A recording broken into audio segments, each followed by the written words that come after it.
Hey guys, welcome to Wednesday. I'm still at work. I'm about to leave though. I'm the last one here because I've just had a crazy amount of stuff to do. People just keep pulling me into a bunch of different directions just with all the stuff that needs to be done and finished before the end of the week. There's that print catalog thing I told you about already, a batch of other photos that are also really important, and then all of the normal stuff that we do on a regular basis. I'm handling a lot of all three of those things at once. And it's a lot. The other retoucher is going to be gone all next week, so next week is going to be a lot of fun. Lots and lots of work. Endless work. Going to be very, very busy here, but I do get to leave now, and I am going to go to the library and pick up some more stuff for Giselle, because she's got quite a lot of stuff ready to be picked up, along with what I picked up the other day, last week, before Easter. The studio's empty right now, but this is what it looks like now, with all the walls down and the different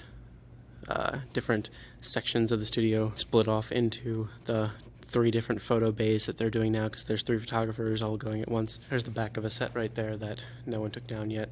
And then this is where we are now. We moved again, me and the other retoucher, so that's my desk. That's the other retoucher's desk. We kind of put up these lovely divider things to give us a little bit of privacy. We are right in between the bathrooms and where they throw the trash out. So that's a wonderful place to be, isn't it? Getting more books for Giselle because she's crazy. And I guess that's why I love her. Holy crap, this is all for her. I try to avoid saying this phrase as often as I possibly can, but I can't even. What you making, Giselle? I made tortellini, and this is like the very, very end of it. We've already eaten dinner. There was just a bit of dough left, so I had to mix up some more innards, and this is how you make it. Some more innards. It is. It's inside. I wish I had eaten all of them so I could have shown you what they look like in the end, but... Oh, that's okay. I can show you. They look good. They look good. They were very, very good. For the first time Giselle's ever made pasta before. Very successful. Yeah, thank you. And then you just wrap them around and close the ends, and then drop them in boiling water. And that's how you make tortellini. Well, that's a lot easier than I thought it would be. And then they grow to be like twice the size. Yeah, they were giant. They were really, really delicious. But I think part of that was because of how big they were. So, There wasn't originally going to be... It didn't look like there were going to be enough food, but since they're so big, it totally was enough food. yeah, It was awesome. I was really afraid. This is just egg wash. So 1 egg and like 1/4 of a teaspoon of water, and this one's squished out a little bit, and that's fine. Like, even the ones that weren't closed very well didn't really leak, so it was okay. I'm using ricotta cheese and Parmesan cheese and spinach, salt, pepper, no salt, just pepper and nutmeg, and egg, and that's all that's in here. And then you just need to cook them for like 3 minutes, and then they're fine. Can I eat these when they're done? Can I eat these when they're done? I guess we could both eat them. I am actually full, but I really want more because they were really good. I think I'm going to eat the rest of them. 1, 2, 3, 4, and 5. And then I can probably roll it out to make 1 or 2 more. So we just put them in, and they're the same size right now. There's a huge one in there because I just wanted to use last of the dough, and it was hard to roll it out because it was all stiff and unhappy with me, so didn't want to go flat, so it's giant and massive and probably gross tasting. But the rest of them are the same size, and they're probably going to double now. So I'm taking them out now, and look how big they are. They're giant.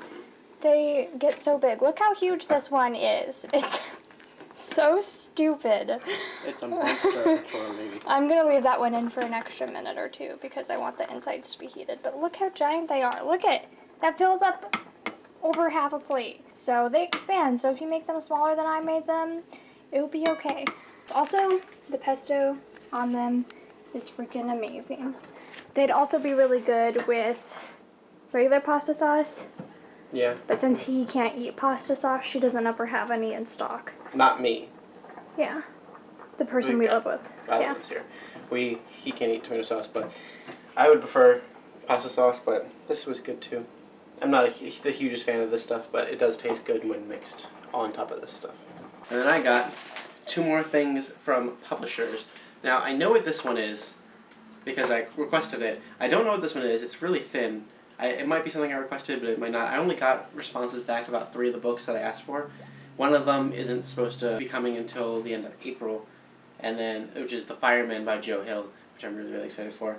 And then this one is the other one that, because I already got one of them, and this is the other one, and The Fireman is the third one. So I guess they just didn't email me back about whatever this is, or it's something completely different. That one is from Penguin Random House, and this one is from Gallery Books, which is part of Simon & Schuster. The other day, when I opened that one, I said that it was one that had already come out, but this is the one that had already come out, I believe. Yep, it's called No One Knows by J.T. Ellison. It's another like mystery thriller kind of thing that I was looking up some books like this, some new releases of this kind of genre, and thought I would pick it up. I think this might be the finished copy of it, because it doesn't say advanced reader's copy on it anywhere, which is really cool.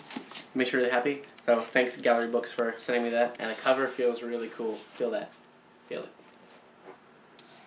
Yes, it feels very nice. It's a very good cover. So then this one from Penguin.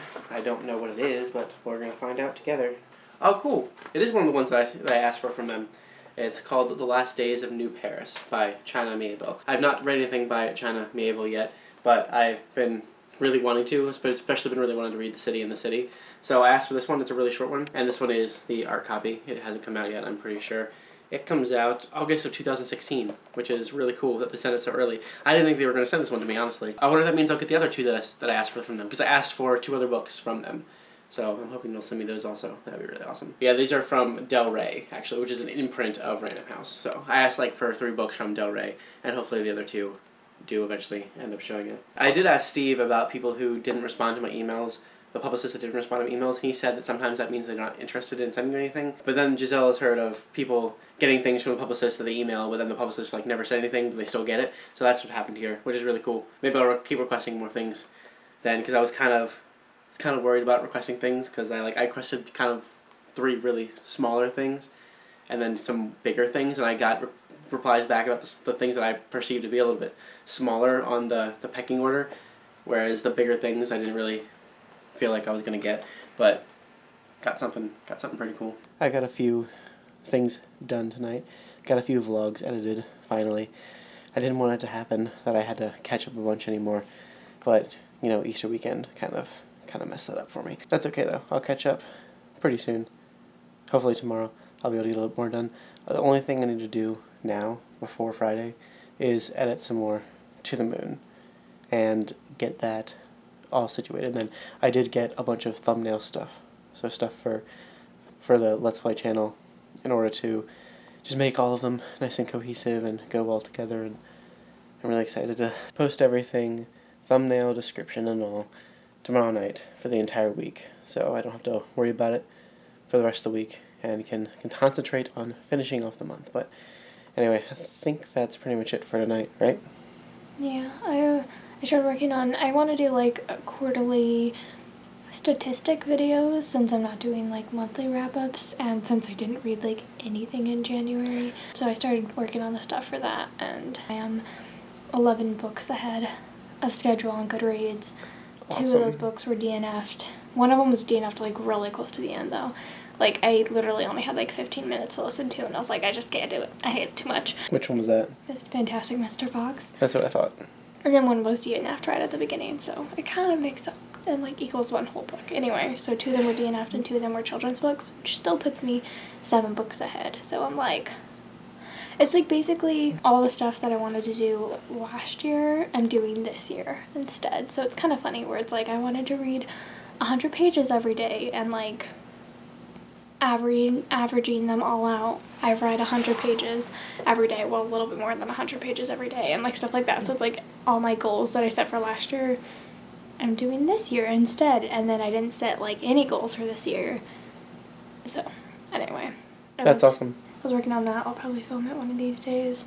I want to film it probably on the 1st though, or the 2nd, so that the month is actually done, because I'm probably going to finish 1 or 2 more books tomorrow. So Good. And then I'm probably going to read several more picture books tomorrow, because I didn't read it all while I was gone. Like, Yeah. So I have a lot of fairy tale books that I need to read. Oh yeah, I showed a buttload of them earlier from the library. And then there's a bunch that you got the first time I went, and then the bunch that I got the first time I picked up the books that were on hold that first time. And Yeah. so there's quite a lot. So I have a lot to read, but I wasn't able to read for like 4 days because we were gone. And it's like I could have read a little bit in the car, but I knew I probably wouldn't, so I didn't bring really any with me, and I didn't end up reading because I feel bad about reading with Chris driving because he's not allowed to read and it makes me feel guilty. So I just spent time with him instead, which I don't resent at all, so Yeah, it's okay, but it just means I have a lot of reading to do now. which will be fun, right? Yes. You're Very more excited. you're more ahead of your thing than I am. So good job. I think at this point Chris and I have read the same amount of books. Which is really good. So I also, yesterday and today, I didn't mention it on the blog at all, but I've been reading The Life-Changing Magic of Tidying Up. Did I mention that on the blog? I don't think you so. mentioned it briefly yesterday. Maybe. That you started reading it. So I finished it today, and I like bits of it, and then the rest is like, this woman's crazy. So, yeah, that was my impressions of it. She just, I don't know, she just talks to inanimate objects and thinks that they all have like souls and spirits, and she's very wasteful and throws away things that like people are going to use or whatever. If somebody has like, I don't know, a lot of toilet paper, she has them throw them all away, and she's like, just keep like a couple rolls. And I'm like, No. you could use those though, like. Or yeah, there's a point where you need to have a stock of stuff. Yeah, and she doesn't believe in having a stock of stuff at any point, which, coming from a big family of 8 people, we needed a big stock of stuff all the time. And you need food storage, and what if the world went to heck? Like, you're gonna want that stuff in storage and stuff, and Chris and I have been trying to build up a food storage and stuff like that, so like, that really bothered me. But she's just like, get rid of everything you're not using and loving right this second, which I can see that you shouldn't be keeping like just material things that don't have a purpose really. Like, why are you keeping that if you don't love it? I do understand that. So like, I really liked what she was saying at the very beginning. If you don't love it, if it doesn't bring you joy, why are you keeping it? Which I understood, but it's like, she's just so wasteful, and she just convinces people to throw everything away. And then also, she's a genealogist's worst nightmare, where she's having people throw away like old family photos and stuff like that, and she's like, oh, these pictures of your grandparent from when they're a child, do they bring you joy? No, toss them in the bin. And I'm like, no, my dad is a genealogist, I know a ton of genealogists. They would be crying because my dad would kill for like more pictures of his grandparents and stuff. Like, This lady sounds a bit insane. yeah, she's in just a lot of ways, very extreme. And there's no middle ground with her, it seems like. And she just, the way her book was just like, everything I say is right, and if you're not doing it my way, you are wrong. You're gonna forever live in a terrible mess and all this stuff. And she was just like, she's like, throw everything away right off the bat, and then if you need that stuff, then go and rebuy it. And I'm like, Yeah. that's so wasteful, A, and B, is you're just wasting all your money. Like, oh, it's so frustrating. So like, bits of it were really frustrating, and then she like talks to all her stuff and thanks all her stuff every single day. And I'm like, I'm not gonna thank my sweater. If anything, thank God for giving you the sweater, but don't talk to your sweater and be like, thank you for keeping me warm, I appreciate you so much. And I don't know, I don't think something has a soul when it's been manufactured in a factory and is not sentient. I don't think it has a soul, but she thinks everything has a soul. And it was it was really out there. It made me cringe a lot. So I liked the first quarter, but then after that, she kind of just lost me on her thank you shirt. Thank you glasses for letting me see. Like, I just couldn't, you guys, I couldn't. Anyway. Yeah, that's it for today. Thank you very much for watching, and we'll see you tomorrow. See you tomorrow.